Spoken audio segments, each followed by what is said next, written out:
I'm Lily Holden, 32 years old. I work part-time at a local supermarket. My husband Alec is 35, and he is a manager at a mid-sized company. We have a 6-year-old daughter named Elsie, who's in preschool. We are a family of 3, me, my husband, and our daughter. We bought a single-family home a bit away from downtown, and have been living here for 4 years. Life is good, with a kind husband, a cute daughter, and a home we've always dreamed of. Our neighbors are, well, average. Since it's a newly developed area, most families are similar to ours. Most families in this area are recent arrivals like us, except for the farmer family living behind us. They've been here for a long time and have a large house. The farmer family consists of a husband and a wife and their son. Their son is 28 and I heard works at a factory. Their home is old and has a separate annex for their son. Nikki, the wife in the farmer family, is kind of weird. She's known for entering other people's homes and taking things, but since her husband is the community leader, no one really confronts them. People are scared they'll get harassed if they cross the farmer family. In other words, they abuse their power to do whatever they want. Even the gardening shovel I kept in our backyard disappeared one day. I don't want to accuse anyone, but considering the neighborhood gossip, it makes you wonder. Since then, I've been careful not to leave things unattended. Separately, something else has been bothering me lately. Our electricity bill has skyrocketed. It suddenly increased 2 months ago, and this month, it crossed 1,000. This is not normal. It's too abnormal. It's absurdly high for a family of 3. Our highest bill until now was at most $200. Sure, it's getting hotter, but we're not excessive with the air conditioning. We have a mortgage and always try to save where we can. Why is this happening? I really don't know. I checked with Alec, but he's clueless too. Nothing in the house seems to consume that much power. So, concerned it might be an electrical fault, we had the power company investigate. But the inspection revealed no issues. I'm more confused than ever. I've started to be even more conscious of saving electricity around the house. I think I raised the temperature on the air conditioner and turn off lights whenever possible. I use the hairdryer for shorter periods and mostly dry clothes outside to avoid using the dryer. Yet there has been almost no change in the bill. Why on earth is our electric bill not going down, despite all our efforts to save energy? I'm stumped. Maybe the problem isn't inside the house after all. I decided to change my perspective. If it's not an issue inside the house, then it must be something outside. Come to think of it, there was an outlet outside. I remembered seeing an external outlet next to the water heater when I was tidying up gardening tools in the backyard some time ago. As I suspected, I went around to the back of the house, and there it was. Cables were plugged into the external and water heater outlets, each with a splitter extending further. What? Is someone else using our electricity? I followed the cables and they led to the farmer family's property next door. So if a cable is running from our external outlet to the farmer family's house, they must be the ones using our electricity. I immediately unplugged the cables. The next day I checked and found the plugs reinserted. For the next few days it was a game of cat and mouse, plugging and unplugging. I realized this wasn't going to resolve itself and decided to talk to Alec. That night I told him everything. How the cables were plugged into our outdoor outlet led to the farmer family's house and kept getting replugged. Ah, so the reason our electricity bill spiked is that the farmer family has been using it. That makes sense. Do you think we should confront the farmer family? Well, confronting them head-on might make them push back. Let's gather some evidence first. Install a security camera near the outlet. True, they are influential around here. But is it okay to leave things as they are for now? We don't want them to catch on and destroy evidence. We can sue them for damages later. Good point, but it still feels wrong. Agreed? They need to face some consequences. But Mr. Farmer is the community leader, and his wife, Nikki, is the head of the Women's Association. What if they retaliate? Most people around here are newcomers like us, so I don't think the farmers have that much influence anymore. Yeah, I've noticed we mostly talk to people around our age who recently moved here. In that case, we should be able to counter any retaliation from the farmer family. Be cautious and make sure to record conversations with them. We'll consult a lawyer tomorrow. Sounds like a plan. I agreed with Alec's suggestion and we decided to consult a lawyer. The next day, Alec took a day off and we both went to see the lawyer. We told the lawyer about the electricity theft. Technically, taking electricity from someone else's property is theft. You could also press charges for trespassing, since they are invading your property. They could get arrested if you report this to the police. Good point, but we're neighbors, and the other party is a local bigwig. I'm concerned that making a big fuss could lead to retaliation. What should we do to handle this as smoothly as possible? Yeah, it's a tough situation. Ideally, the neighbor would realize their mistake and apologize. But from what you've told me, that seems unlikely. So does that mean we'll have to file a police report?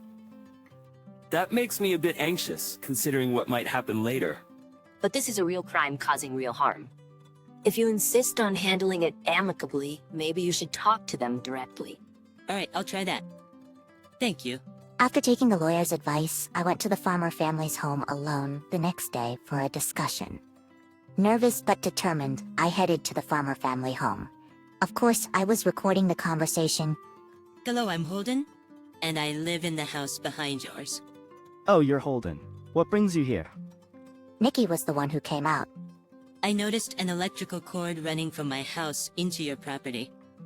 Are you aware that you're using my electricity? We're not doing anything like that. But I've traced the cord back to an outbuilding on your property.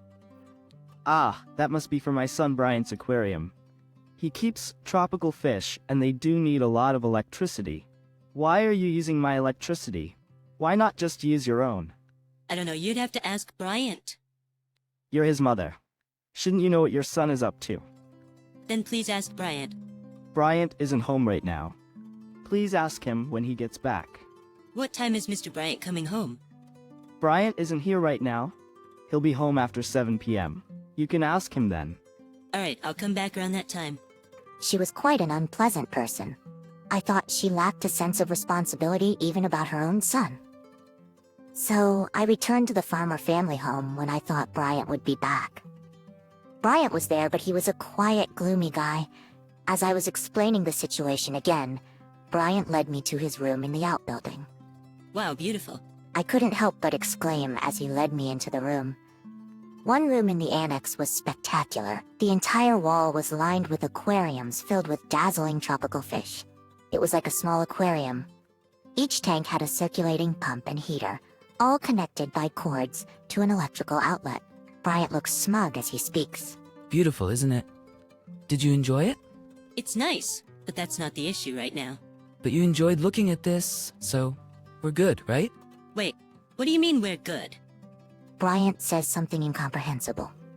Look, I'm using electricity from your home, but you got to enjoy this display. So let's call it even for admission, okay? Excuse me? What are you talking about? It evens out. The electricity bill and the viewing fee cancel each other. No way, that doesn't make any sense. You got to enjoy these amazing tropical fish for free. I should be the one charging you. He says something outrageous. That apple doesn't fall far from the tree. I found myself oddly agreeing. I've been billed nearly $1,000 for electricity. We would never use this much. Where do you find such an expensive aquarium anyway? It's not a fair trade, and by the way, stealing electricity is a criminal act. Bryant flashes an insincere grin. There's no issue, right? You got something worth the cost. Okay, we're done here. I get so frustrated by his nonsensical argument. Alright, I'm unplugging the cord now. Clean up and leave. And don't ever use someone else's electricity without permission. I won't let you do that. I've given you something worthwhile, and I can do it again. That's my line. There's no way I'm letting you use my electricity. I'm the one paying for it, you know? That's when Nikki steps in. Stop complaining. My husband is the neighborhood chairman. Keep this up, and you won't be able to live here. As expected, she used her power to threaten me. I expected her to pull rank. That's totally unreasonable. Enough. You're making a fuss over a little electricity. A little? It's nearly $1,000 a month. Snots, that's not my problem. Can you leave? You're being a bother. Frustrated, I decide I can't win this one. and reluctantly leave.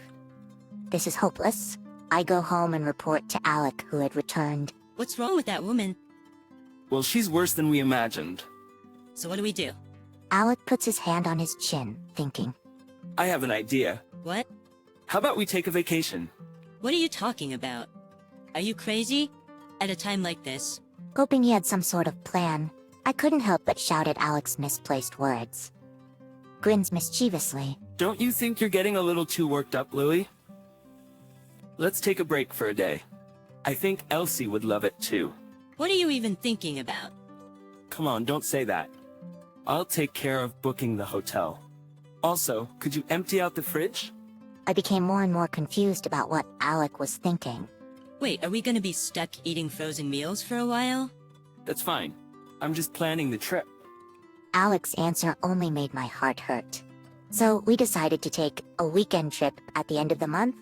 Before leaving, Alec switched off all the breakers, disabling all the electricity in the house except for the security cameras which run on batteries.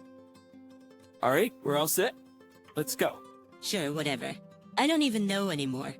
We got into the car, put Elsie in her car seat, and I took a seat in the back. At this point, I decided to just forget everything and enjoy the trip. Off we go. Okay, Elsie seemed excited about the long overdue trip, which lifted my spirits a bit. We did some sightseeing, had lunch, and finally arrived at the hotel in the evening. I don't get it. But once we're here, there's no point in worrying anymore. I decided to put aside the issues with the farmer family and enjoy our meal. I even had a little drink, tagging along with Alec. The three of us slept together on the king-size bed in our room. It did help relieve some of the recent stress, but I couldn't shake my concern. Did Alec just bring me on this trip to cheer me up? Is that all there is to it? As our fun trip came to an end and we neared home, my spirits started to sink again. When we arrived home and stepped out of the car, the air around the house seemed to smell like something had burned. The next day, a neighbor filled me in while I was handing out souvenirs. Hey, does it smell like something burned around here? Yeah, the farmer family's house had a fire the night before last. Seems their annex burned down. Really? Finally, I understood what Alec had been planning. It was crazy. Fire trucks everywhere. A real spectacle. That annex is close to our house? That was a close call. Yeah, if the fire had spread, your house would have been in danger too. But guess what? There were a lot of fish tanks in the room that caught fire. When they toppled over, the water spilled out and put out most of the fire. That's a relief. I recalled that beautiful setup. Indeed, with all that water from the tanks, it should be enough to douse a fire, I thought, finding odd comfort in that fact. But it seems like all of their tropical fish didn't make it. Apparently some of them were quite expensive. To be honest, I've never really liked the farmer family, so between you and me, it feels like they got what they deserved, but keep it a secret, okay? After gathering some information, I go home to update Alec. Hey, it turns out it really was the farmer family who started the fire. Everything went according to plan here too. All is good. Who was reviewing the security camera footage shows me a small monitor. There, I clearly see Mr. Bryant trespassing into our property. He seems a bit clueless, checking a power outlet and repeatedly plugging and unplugging something. We should take this footage to the police tomorrow. We've got all the evidence we need, so this will settle it. Absolutely. I can finally breathe easy. I found myself smiling for the first time in a while. The next day we go to the police and submit our evidence, including the camera footage and the recorded conversations. The police respond immediately, and Mr. Bryant is soon arrested. According to the police, it seems that when our power was cut, he tried to ensure power for his tropical fish tank from his own home. However, he caused the fire by not thinking and overloading an outlet. The fire was almost catastrophic, but was put out by the water from the collapsing fish tank. Later, firefighters extinguished the flames, but all the fish tanks were destroyed, and the tropical fish didn't make it. Firefighters extinguished the flames, but all the fish tanks were destroyed and the tropical fish perished. We hired a lawyer and successfully recovered the additional electricity costs and emotional distress caused by the threats from Mr. Bryant. This incident revealed the past wrongdoings of Mrs. Nikki, who had been hiding behind her husband's power. Both Mrs. Nikki and her husband were removed from their community positions.